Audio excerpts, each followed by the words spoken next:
24. Iwo Jima. Iwo Jima. Well, it looks just like a lamb chop, George Boyce said, shaking his head. It was February of 1945, and Central Pacific Command had just sent down its orders to the troops.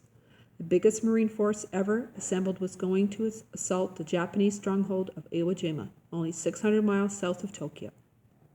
I'd just shown George Boy the map that pictured the island, and he was right. The southern end of Iwo Jima was pointed in like the exposed end of a bone. There, Mount Suribachi rose 550 feet above the ocean. On top of Mount Suribachi, the Japanese had placed big anti-aircraft guns to shoot at our bombers. Those guns on the mountaintop were accurate and hit many of our planes. The flights our new Boeing B-29 bomber planes were now making from the Marianas Islands to Japan and back were very long. It was a 3,000-mile round trip. The anti-aircraft fire was so tough over Japan that many were shot down or so damaged they couldn't make it back to Guam. For the bombing plan to work, we needed an emergency landing field closer to Japan on their way back. Iwo Jima, Admiral Nimitz decided, was the best place for such an emergency landing field. Of course, we Marines were the ones who'd have to take it. North of Mount Suribachi, the rest of the island widened out. Along the straight area of beach on the southeastern shore of the island was where our Marines would take their first bite of the meat of that lamb chop. But Iwo Jima would bite back. The name of our objective had not been mentioned until 2 weeks before the actual invasion date.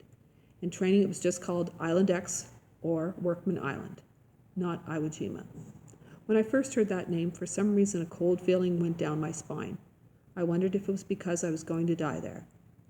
Iwo Jima is not a big island. It is only 4.5 miles long and 2.5 miles wide.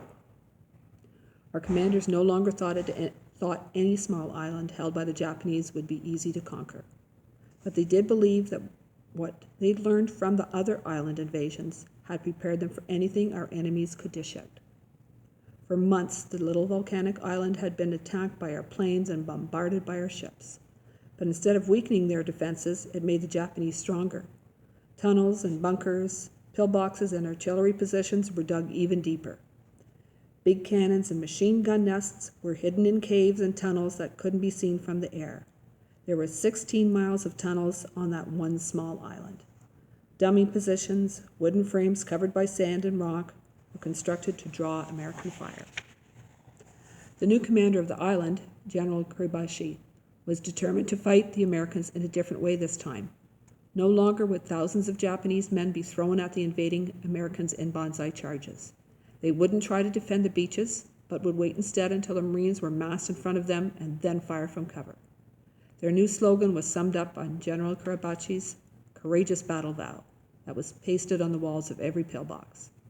Each man will make it his duty to kill 10 of the enemy before dying. Until we are destroyed to the last man, we shall harass the enemy. Most of the enemy's soldiers now wore white bands around their heads, same kind of headbands worn by Japanese warriors for hundreds of years. They also wore special cotton waistbands under their clothes and made for each soldier by his wife or his mother or his sisters. They had a special name for those cotton waistbands, senembari, cloth of 1,000 stitches.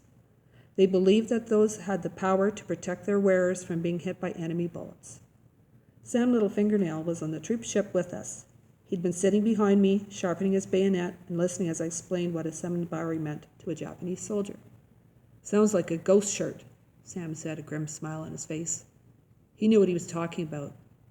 One of his ancestors was a Lakota Indian who went to fight the U.S. Army wearing a special shirt that was supposed to ward off enemy fire. "My great-grandpa wore one of those when he went against the Army," Sam said, the sound of his whetstone against steel punctuating his words. "Go to the Denver Museum. You can see his ghost shirt hanging there.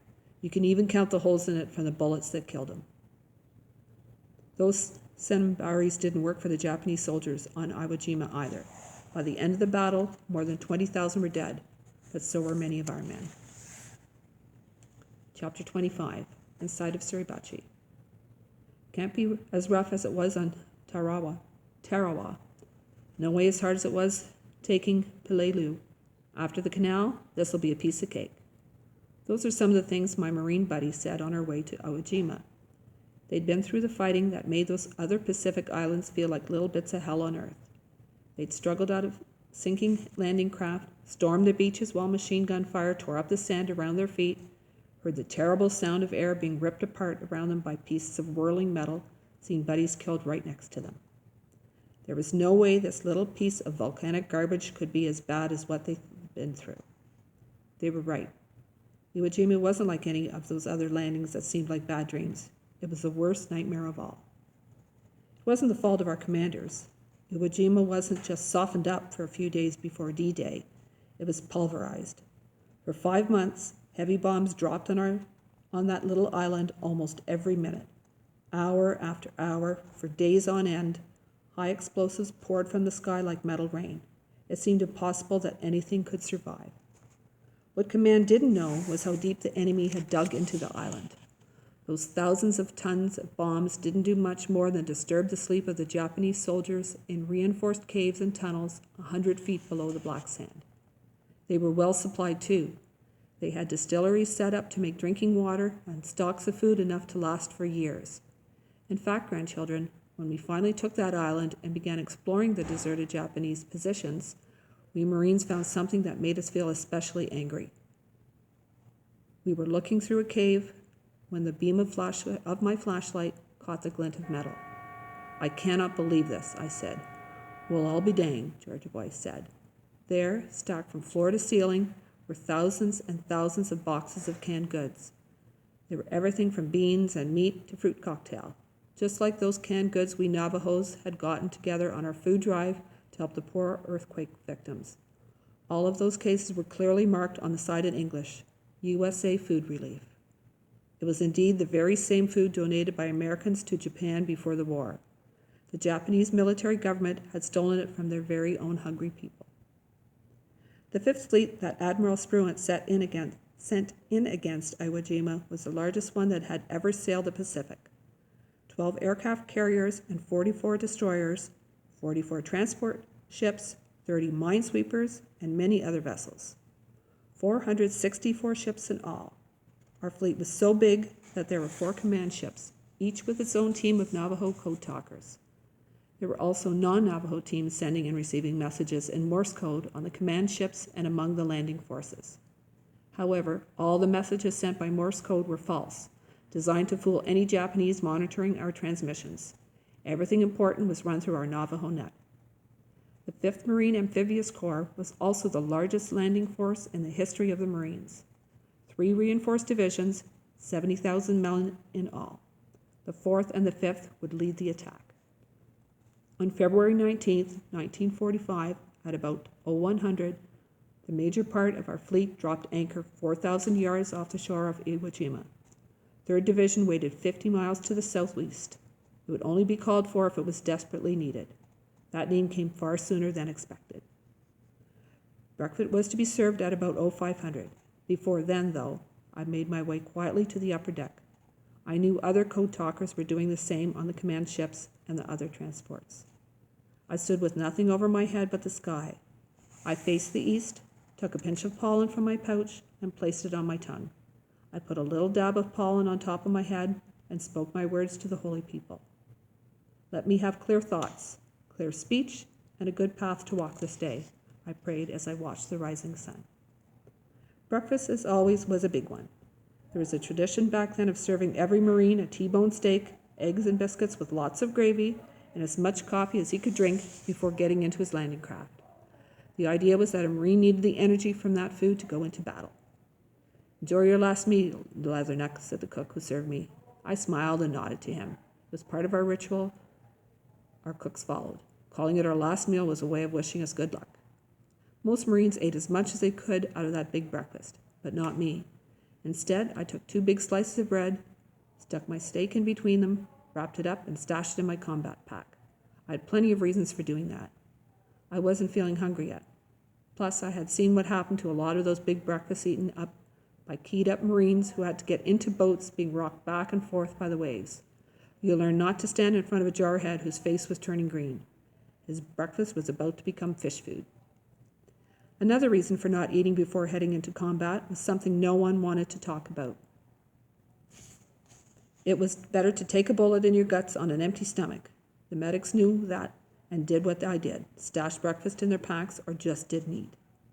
My main reason, though, for packing away that steak was that I figured I'd need it later. I'd learned what it was like to be pinned down in a foxhole for hours on end with nothing to chew on but your last sea rations. If that happened in Iowa, I'd be happy to have a steak sandwich in my pack. As I stood on deck waiting, ready to climb into the LST, I got my first look at Iowa Jima appearing in the faint light before dawn. The looming shape of Suribachi made the hair stand up on the back of my neck. That mountain rose like the shadow of a monster against the dark sky. At 0630, the guns of our support ships began to roar.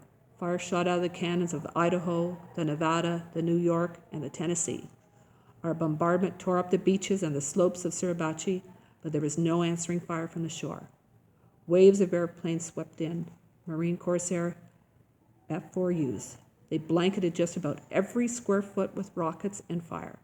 Smoke filled the air, and the hot breeze from the island brought the scent of the napalm to us. There was no response. It was like the whole island was dead. Some of us dared to hope that the Japanese defenses had been wiped out by our guns and during the months of bombing. But I remembered the words General Howling Mad Smith spoke at the meeting. He'd been the only commander with serious doubts about the plan.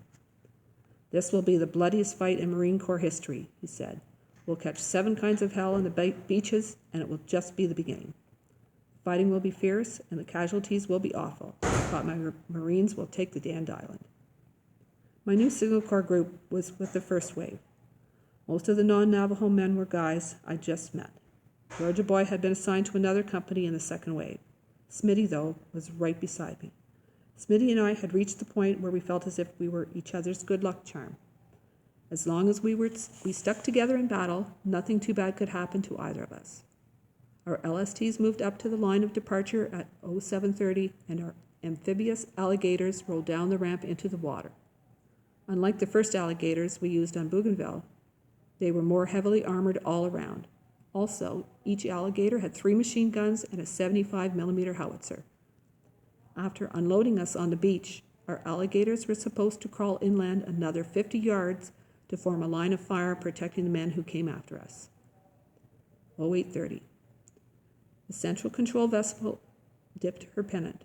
The 68 alligators of our 2nd Armored Amphibian Battalion crossed the lines of departure. 5 minutes behind us was the second wave, then the 3rd, the 4th, the 5th, and the 6th. As so often happened, a nervous Marine behind me started checking his watch and calling out the time.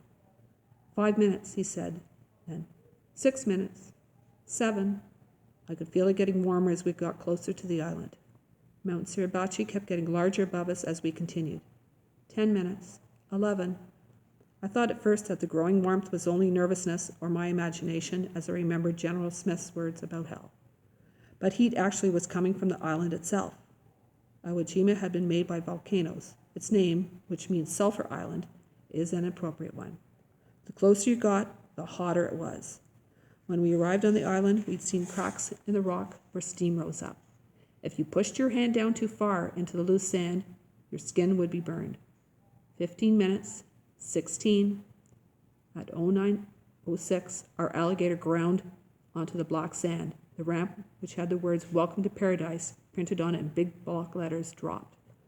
"Go," our lieutenant, who was in the boat with us, yelled. Don't bunch up on the beach." We poured out, expecting our welcome to be mortars and machine guns.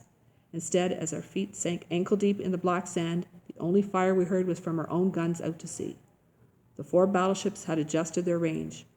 The slopes 500 ahead of us were being blanketed with bursting shells that threw up geysers of fiery sand. Our second wave landed, and then our third. There was still no sign of enemy. 0910, 0915, 0930. All 9,000 Marines of our first wave were on the beach, ready to move up to the steep terraces toward Mount Suribachi and the 2 airfields on the plateau in the middle of the hilly island. It had all been too easy. I adjusted the strap of my radio over my shoulder and shook my head as I peered up at the mountain. It seemed to be staring down at me, the way a cougar watches a deer before it attacks. "Hey," Smitty said to me, "this is like a walk in the park, Chief." Then the Japanese sprung their trap.